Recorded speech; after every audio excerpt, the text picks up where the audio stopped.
Yeah, and I remember a office assistant came in and said, "Hey, did you hear a plane hit the World Trade Center?" And I'm a pilot, so I looked outside and I kind of thought to me, I had just gotten back from vacation, so I was behind on work and email, so I was kind of like, okay, great, whatever.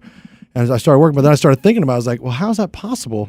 Because it's beautiful outside. So I got up and I kind of went to find her, and I was like, hey, that So thing. there's no visibility issue. Not As for a me. pilot, that's what you're thinking. Absolutely. What about visibility? Because I'm like, that doesn't make any sense.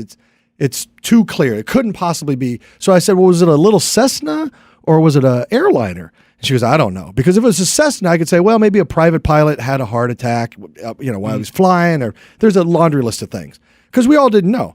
And she didn't know. So then I was like, well, I thought about blowing it off and going back to work, but then I was like, I'm curious. So I turn on the TV, New York 1 or whatever. And then all of a sudden you see how big the fire is. So I'm like, that's a airliner. That's, you don't do that with a Cessna.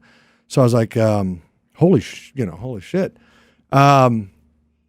Called my wife, hey, are you seeing this? Yeah, I'm seeing this. And I'm on the phone with her. Now, she was closer to downtown, and she worked in a building that had these 20-foot windows, panoramic windows, and they're all looking at the tower. So the whole office is standing there watching. And then they all just screamed this blood-curdling scream when I was on the phone with my wife. It sounded awful. And I was like, what happened? And she watched the second plane hit. Wow. So I was like, oh, we're under attack. It became very clear at that point. This is not an accident. These are coordinated. This is happening. But again, we didn't know. And then I said, I'm coming to get you. So I said, okay. So I hung up and I ran out of my building and I got out on Fifth Avenue and I'm running down Fifth Avenue. Now at this point, all the subways had closed. They'd stopped running. So all that people underground had surfaced. Yeah. So now there's all these people on the streets, all these people on the sidewalk. Wow. The traffic had come to a stop. Thousands of people on the sidewalk, traffic packed, not a sound. It was the eeriest. It was like a movie. It was surreal. Not a sound. And I just kept, this is before smartphones or anything. They had the old bulky, 2001. Yeah. So, phones are they're kind of working. They're not working. It's sporadic. I ran down. How far are you physically? I'm probably a mile and a half from her. So I run down, I get her, and I take her back to our apartment. Which is in Midtown. We get back, it's safe, but we don't know. We heard that we heard the Pentagon was hit, and we heard there was a fourth plane out there. Like we didn't. It was just a very chaotic, and we didn't know if there was more to come, less to come. So they closed down the bridges and the tunnels of Manhattan, and my reserve unit was in Manhattan. We were actually in Manhattan proper, so we got activated the night of September 11th. I got a call that evening from my commanding officer saying, hey, we just got activated, MTU 17, report to 1 Police Plaza downtown tomorrow morning, 8 a.m. in your utilities. So I was like, all right. And I was on active duty from September 12th to the 30th, working on the rubble piles. And what we did was just go down and, there it is. That was me. And all you had was that little surgical mask? That's it. Is that you? Yeah, that's me. Digging away. Yeah. So that was probably 3 days after maybe. And, when we first got down there's 6 stories of rubble and it's unbelievable. I mean, when a 106-story building collapses, it crushes all that concrete into powder. So it's this moon dust everywhere. And the downtown is like canyons, these concrete canyons. Well, all that dust, as you saw in the videos, how it just shot through the canyons.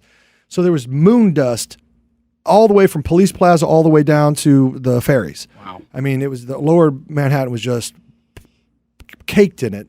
And there was debris everywhere debris. I mean, the landing gear of one of the planes was 2 blocks over. And they had put, obviously they had taped it off or whatever. So, for the investigation purposes, but you could see how the impact and the destruction was unbelievable. And then the smell, all the fire trucks were burnt out, but they were still there. They were skeletons. So all the wheels were gone because of the flame, the fire, and the but they were relics. It was a combat zone. It was massive destruction on a scale in Lower Manhattan you couldn't imagine. And the buildings surrounding the Twin Towers, they were all in jeopardy because it looked like a movie. It looked like Godzilla had taken a claw and scratched out the front of an entire building because a whole gaping hole was right down the middle of this building. And so we're down there working, and we don't, those buildings can hold 50,000 people when they're full, each one. We thought at the time, now we remember we were going on very little intel, things were still unfolding. We thought there could be 20,000, 30,000 people dead, and there's missing people signs all over the place, and it was just awful. So we're down there, and we think there could be a bunch of survivors in this 6 stories of rubble. So we can't bring in heavy machinery. We can't bring in the bucket loaders. We can't, because you'll have cave-ins and all this stuff. So you had to go up by hand, like ants going up an anthill, and pass buckets up and pass buckets down and pass buckets up. And so we worked 12 hours on, 12 off, 12 on, 12 off, 12 on, 12 off from the 12th to the 18th. And then I think at that point it was considered no longer search and rescue. It was search and recovery because they had determined the heat and the lack of food or water.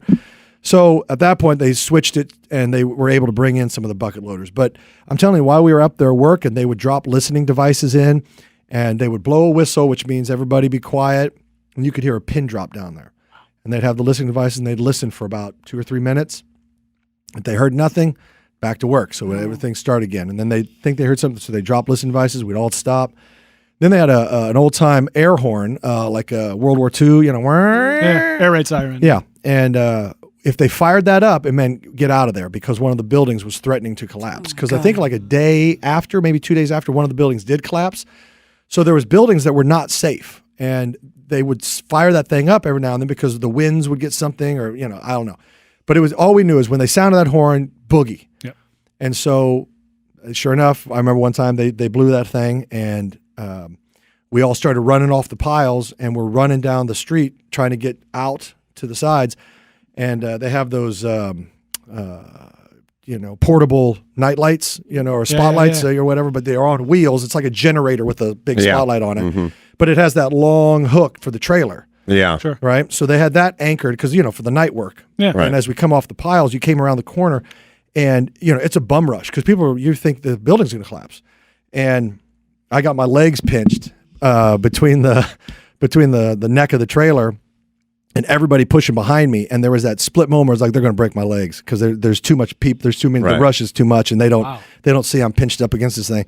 So I gave it my best basketball, Charles Barkley ass drive, elbow drive. I totally took the loop. I took the paint, and I jammed everybody back, but I did it enough to get my legs over the thing, and then stood up on the thing, telling people to go around it, because that's how scary. And everybody's on pins and needles. It was a very tricky time. And then after the 18th, I ended up working at Police Plaza, coordinating military civilian efforts, but as far as like cadaver dogs and things like that. And that was, and I worked there till the 30th. Now I had a very high security clearance for my job.